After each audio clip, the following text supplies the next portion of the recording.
students. I hope all of you must be doing fine and you must be enjoying your time at home, but also with that you must be studying as well. So in today's video, we'll be covering the first chapter of geography in your class 7th, which is titled as Our Environment. I hope you all know what is environment. We have been hearing this term environment from the primary classes. Environment is nothing but all the things that is surrounding us. मतलब हमारे आसपास के जितने भी चीज़ें हैं वो क्या है, वो सब environment का part है. So before we head to the chapter, I want to make you look at this picture, this symbolic picture that is here. I want you to go through this picture and see what all do we see in this picture, what all do we notice. Now there are questions based on this picture. The questions are, what all do you see in the picture? So in this picture we can see the clouds here, we can see the mountains, the grass, the trees, a house is also there. Okay, so all these things are present in this picture. Now how do these things depend on each other? So do all these things depend on each other? Do you think all these things depend on each other? I suppose they do, because for the growth of grass we need sunlight and water that comes from the clouds. Now for our survival we need trees, and trees also need us for their survival because we provide them the carbon dioxide that they used in photosynthesis. So as we can notice, all these things are interdependent on each other, which means that the trees, grass, clouds, humans, all these things depend on each other. All these are part of environment and they all made impact on each other, right? Now do humans have any impact on the system? पूछ रहा है कि जो humans है क्या उनको इस system पे उनका कोई इम्पैक्ट है?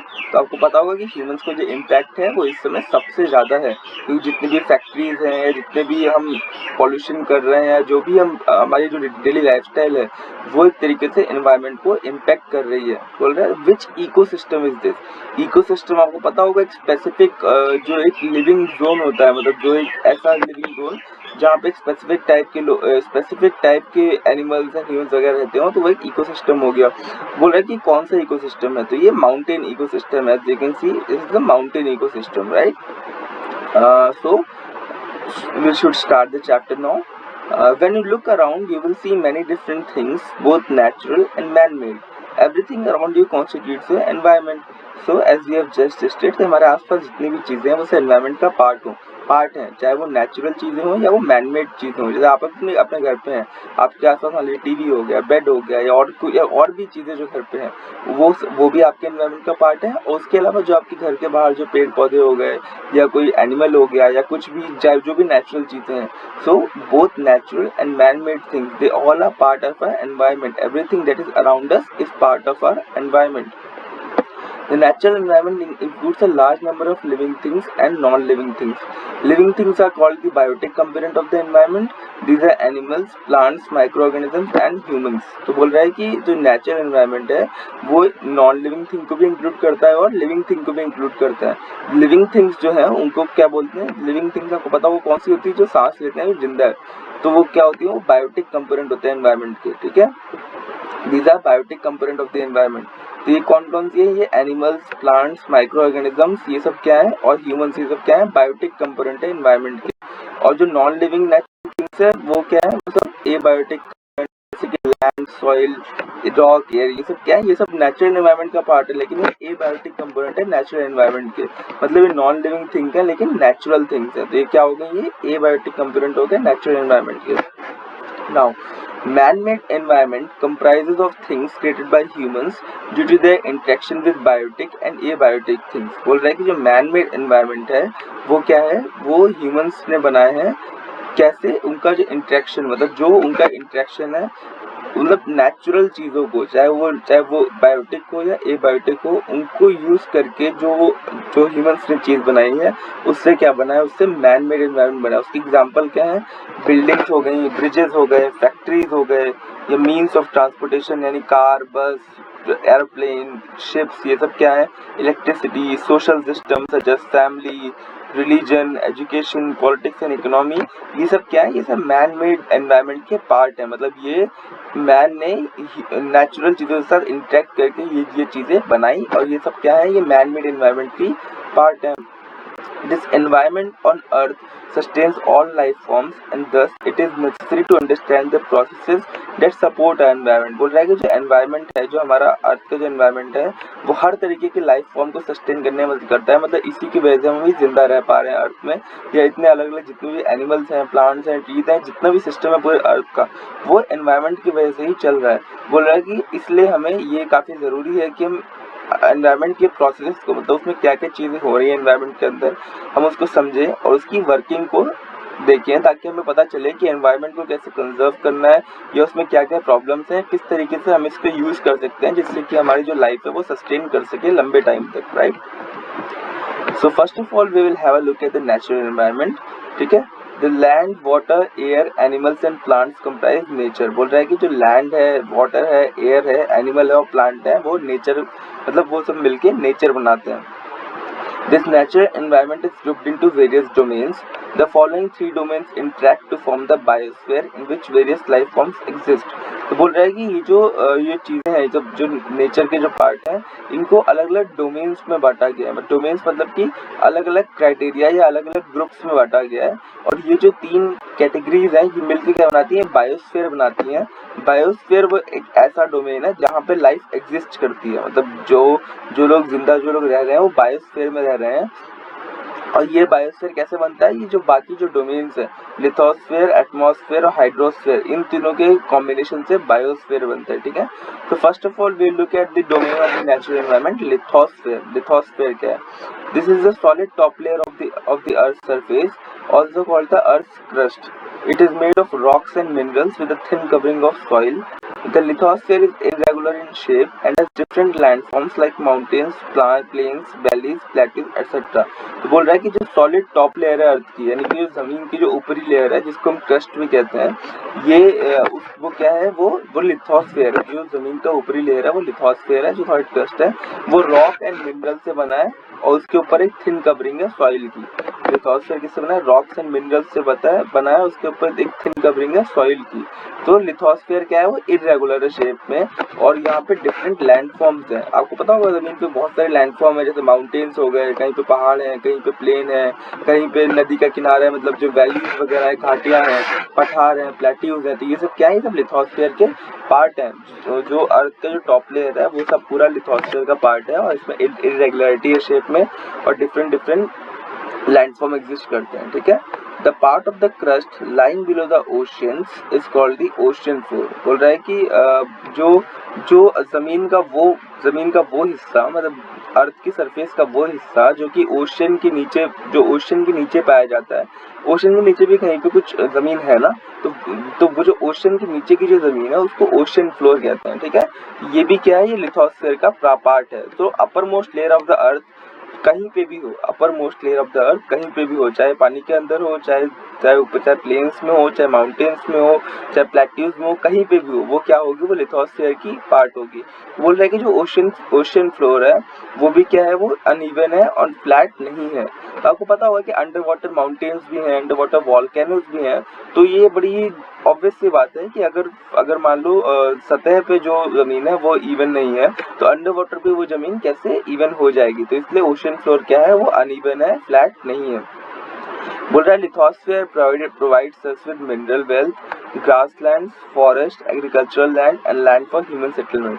बोल रहा है जो लिथोस्फीयर है वो उनको मिनरल वेल्थ, जो मिनरल्स हैं, आयरन हो गया, निकल हो गया, जितने भी मिनरल्स जो हम यूज करते हैं, कोल वगैरह, ये सब क्या है, ये सब हमें लिथोस्फीयर से ही मिलता है। जो ग्रासलैंड है, जो मतलब घास है, फॉरेस्ट है, एग्रीकल्चरल लैंड है, जिस लैंड पे ह्यूमन सेटलमेंट करते हैं, जो हमारे घर बनते हैं, ये सब क्या है, ये सब लिथोस्फीयर के ही पार्ट है। तो इसलिए लिथोस्फीयर की वैल्यू जो क्या है, वो लिथोस्फीयर इसलिए हमारे लिए काफी इंपॉर्टेंट है। अगर मान लीजिए अर्थ का सरफेस ही ना होता तो हम कहाँ पे रहते, राइट। तो इसलिए लिथोस्फीयर की जो कैरेक्टरिस्टिक है वो हमने अभी पढ़ी। लिथोस्फीयर क्या है, वन ऑफ द डोमेन है नेचुरल एनवायरनमेंट का। Now we look at the second domain of the natural environment which is hydrosphere. The part of earth covered with water is called the hydrosphere. मतलब earth का वो हिस्सा जो कि पानी से कवर्ड है, वो क्या है, वो हाइड्रोस्फीयर का पार्ट है।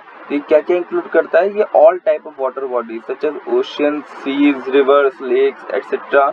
Hydrosphere provides us water which is essential for all living organisms. तो अर्थ का वो हिस्सा कहीं पे जहाँ पे पानी इकट्ठा है, मतलब जो पानी का सोर्स है, वो एक ओशन भी हो सकता है, सी भी हो सकता है, रिवर भी हो सकती है, लेक भी हो सकता है, पॉन्ड भी हो सकता है. जो भी वाटर से रिलेटेड जितनी भी चीजें हैं अर्थ पे, वो क्या है? वो हाइड्रोस्फीयर का पार्ट है.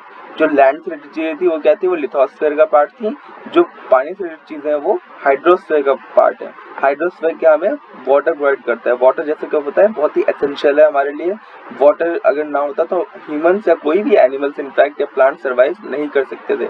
तो इसलिए हाइड्रोस्फीयर की अपनी एक वैल्यू है और ये एक नेचुरल एनवायरनमेंट का एक सेकंड डोमेन है. राइट, ये सेकंड पार्ट है नेचुरल एनवायरनमेंट का. पहले हमने लैंड पढ़ा, फर्स्ट पार्ट लिथोस्फीयर, देन हमने हाइड्रोस्फीयर पढ़ा. लिथोस्फीयर जो लैंड है वो उसको कहते हैं, हाइड्रोस्फीयर जो पानी की सरफेस है उनको कहते हैं. ये सब क्या है? डोमेन्स है नेचुरल एनवायरनमेंट के. Now will look at the atmosphere, मतलब कि जो थर्ड जो डोमेन है वो है atmosphere. The thick layer of air surrounding the earth is called the atmosphere. मतलब कि हमारे अर्थ के आसपास जितनी भी जो एयर है वो सब क्या है? वो एटमॉस्फेयर का पार्ट है. जो ऑक्सीजन वो हम ब्रीथ करते हैं, जो कार्बन डाइऑक्साइड रिलीज करते हैं. आपको पता होगा एटमॉस्फेयर में जो सबसे ज्यादा अमाउंट में जो गैस प्रेजेंट है वो क्या है? वो नाइट्रोजन है. हमारे एटमॉस्फेयर में जनरली गैसेस ही प्रेजेंट है. वो गैसेस भी जब एक जगह से दूसरी जगह मूव करती हैं तो वो एयर बन जाती है. ठीक है, और जब वो तेज चलती है, एयर इन मोशन, जब एयर वो मोशन में आती है तो वो विंड बन जाती है. ठीक है, तो एटमॉस्फेयर बोल रहे हैं कि तो जो thick layer of air surrounding the earth, जो हमारे अर्थ के आसपास जो थिक लेयर है एयर की, वो क्या है? वो एटमॉस्फेयर है. The air is a mix of gases which change in quantity with increasing altitude from the earth's surface. तो बोल रहा है कि जो एयर है, मतलब जो एयर है हमारे पास आसपास, वो एक गैसेस का मिक्सचर है. उसमें अलग अलग गैसेस मिली हुई हैं और इनका जो क्वांटिटी है, मतलब जो गैस की क्वांटिटी है वो जैसे जैसे हम अर्थ के सरफेस से ऊपर जाते हैं वो गैसेस की क्वांटिटी कम होती जाती है. इसलिए आपको पता होगा कि जो माउंटेनियर्स जाते हैं या जब हायर सरफेसेस पे जाते हैं तो वहाँ पे ऑक्सीजन की कमी हो जाती है, क्योंकि जो गैसेस का कंटेंट है वो एल्टीट्यूड के साथ, मतलब हाइट के साथ क्या है, अर्थ के सरफेस से गैसेस का कंटेंट जो है वो चेंज होने लगता है. राइट, तो इसलिए जब हम हायर एल्टीट्यूड पे जाते हैं तो वो oxygen The atmosphere is held to the earth by the force of gravity. बोल रहा है कि ये सब जो गैसेस हैं ये सब अर्थ से जुड़ी हुई है, मतलब अर्थ पे रुकी हुई है फोर्स ऑफ ग्रेविटी की वजह से. फोर्स ऑफ ग्रेविटी आपको पता है, वो फोर्स जो हर चीज को अर्थ की तरफ खींचता है. Right, besides various gases like oxygen, nitrogen, carbon dioxide, argon and hydrogen, the atmosphere also contains dust and water vapor. बोल रहा है कि गैसेस के अलावा जैसे कि oxygen, nitrogen, carbon dioxide, argon, hydrogen, इन सब गैसेस के अलावा जो एटमॉस्फेयर है वो डस्ट और वाटर वेपर भी मतलब कंटेन करता है. एटमॉस्फेयर में डस्ट भी है, वाटर वेपर भी है और सारी गैसेस भी है. इन सब का मिक्सचर बन के क्या बनता है? एटमॉस्फेयर बनता है. Changes in atmosphere influence weather and climate. The atmosphere also works as a shield for the earth, protecting it from the harmful rays of the sun and also keeps the temperature moderate on the earth's surface. बोल रहा है कि जो atmosphere में जो changes हैं वो weather और क्लाइमेट को चेंज करते हैं. ठीक है, मतलब अगर हवा, आपको पता होगा अगर हवा ठंडी हुई तो ठंडा हो जाएगा वेदर, हवा गर्म हुई तो गर्म हो जाएगा. और इसी से फिर बारिश भी होती है बाद में जब जो टेम्परेचर प्रेशर डिफरेंसेस क्रिएट होते हैं. ये आप आगे पढ़ेंगे प्रेशर डिफरेंस के बारे में. तो बोल रहे हैं कि एटमॉस्फेयर जो है वो एक तरीके से वो वेदर और क्लाइमेट को अफेक्ट करता है. और बोल रहे हैं कि एटमॉस्फेयर एक तरीके से शील्ड का काम करता है अर्थ के लिए, मतलब एक कवरिंग प्रोवाइड करता है किससे? जो हार्मफुल रेज आती हैं सन की उससे. और जो टेम्परेचर है अर्थ का वो मॉडरेट करने में हेल्प करता है. अगर एटमॉस्फेयर ना होता तो अर्थ जो सनलाइट है वो डायरेक्ट पड़ती है, उससे जो यूवी रेज है या जितने भी चीज़ें हैं, स्किन कैंसर ऐसी चीज़ें प्रॉब्लम हो सकती थी. और जो अर्थ का टेम्परेचर था वो बहुत ज़्यादा होता अगर एटमॉस्फेयर ना होता तो. अभी क्या होता है, जो सन रेज है, जो सन की जो हीट है वो एटमॉस्फेयर की जो गैसेज है वो थोड़ा बहुत एब्जॉर्ब कर लेती है, जिसकी वजह से जो अर्थ का टेम्परेचर है वो मॉडरेट रहता है, मतलब बहुत ज़्यादा हाई नहीं हो जाता. ठीक है, now will read about the biotic and abiotic interaction. मतलब कि जो लिविंग और नॉन लिविंग थिंग का जो इंटरेक्शन है उसके बारे में हम पढ़ेंगे. The biotic and abiotic elements of the environment interact with each other and change with time. बोल रहा है कि जो बायोटिक कंपोनेंट्स हैं और एबायोटिक कंपोनेंट है एक दूसरे से इंटरेक्ट करते हैं और समय के साथ मतलब टाइम के साथ वो चेंज होते हैं। तो ये ऑब्वियस सी बात है, अगर वो इंटररिलेट करेंगे तो उनके चेंजेस आएंगे, ठीक है। अगर इंटरेक्ट करेंगे तो चेंजेस ऑब्वियसली आएंगे उनमें। Both this elements are dynamic in nature. Dynamic मतलब कि जो हमेशा चेंज होता रहे। तो बायोटिक और एबायोटिक एलिमेंट जो नेचर के हैं वो हमेशा चेंज होते रहते हैं, हमेशा फिक्स नहीं रहते हैं। Changes in the abiotic environment are caused by the energy of the sun. बोल रहा है कि जो एबायोटिक एनवायरनमेंट है, यानी कि लैंड, सॉइल, वाटर, इस सब में जो चेंजेस आते हैं वो सब सन की एनर्जी की वजह से आते हैं, ठीक है। ये काफी इंपॉर्टेंट पॉइंट है। I want all of you to note it down somewhere in your notebooks if you have one right now. Changes in the abiotic environment are caused by the energy of the sun, right? The continuous circulation of air and water brings about seasonal and climatic changes. बोल रहा है कि जो continuous circulation है air की जो continuous circulation है वो क्या करती है, वो seasonal और climatic changes लाती है। मतलब कि सीजन के साथ जो चेंजेस आए, जो सीजन के साथ जो टेम्परेचर में चेंज आते हैं और जो क्लाइमेटिक के साथ जो चेंज आते हैं वो किसकी वजह से आते हैं, वो circulation of air and water. मतलब पानी और हवा जिस तरीके से मूव करती है, जो ओशन वाटर जिस तरीके से मूव करते हैं और जो एयर जिस तरीके से मूव करती है, उसकी वजह से सीजनल और क्लाइमेटिक चेंजेस आते हैं। You will read more about it in the upcoming chapters in class 7. Ocean currents and all there in the course in class 7. So you will read about it. Don't take tension. Here they're just providing us a brief introduction how the biotic and the abiotic elements interact with each other to make changes in the environment, right? This climatic changes influence the biotic elements. मतलब कि जो climatic changes हैं, जो मतलब जो climatic changes होते हैं, जैसे मान लो एबायोटिक कंपोनेंट्स की वजह से क्या होगा, क्लाइमेटिक चेंजेस होंगे और फिर वो जो क्लाइमेटिक चेंजेस हैं वो बायोटिक एलिमेंट को इफेक्ट करेंगे। मतलब कि जो लैंड, वाटर, एयर से जो चेंजेस हुए वो ह्यूमन, प्लांट्स और एनिमल्स को इफेक्ट करेंगे, right. Plant, animals and humans depend on land, air and water for survival. क्योंकि जो प्लांट है और एनिमल है, ह्यूमन है, किस पे, लैंड, वाटर और एयर पे डिपेंड करते हैं सर्वाइवल के लिए। तो इसलिए इनमें जो चेंजेस आएंगे वो उनको इफेक्ट करेंगे, ठीक है। बोला abiotic elements also cause new species of plants and animals to evolve. बोल रहा है कि जो एबायोटिक एलिमेंट है वो न्यू स्पीसीज ऑफ प्लांट्स और एनिमल्स को इवॉल्व करने में मदद करते हैं। जो abiotic element land, air, water जो है वो new species of plants and animals को रखने में मदद करते हैं। while old species become extinct when they fail to adapt to the changing environmental factors. बोल रहा है कि जो क्लाइमेट में या जितने भी लैंड में या वाटर, एयर में जो चेंजेस आते हैं उसकी वजह से जो नए नए स्पीसीज फॉर्म होते हैं प्लांट एनिमल्स के, वो फॉर्म होते हैं और जो पुराने स्पीसीज जो इन चेंजेस से अडेप्ट नहीं कर पाते वो मर जाते हैं।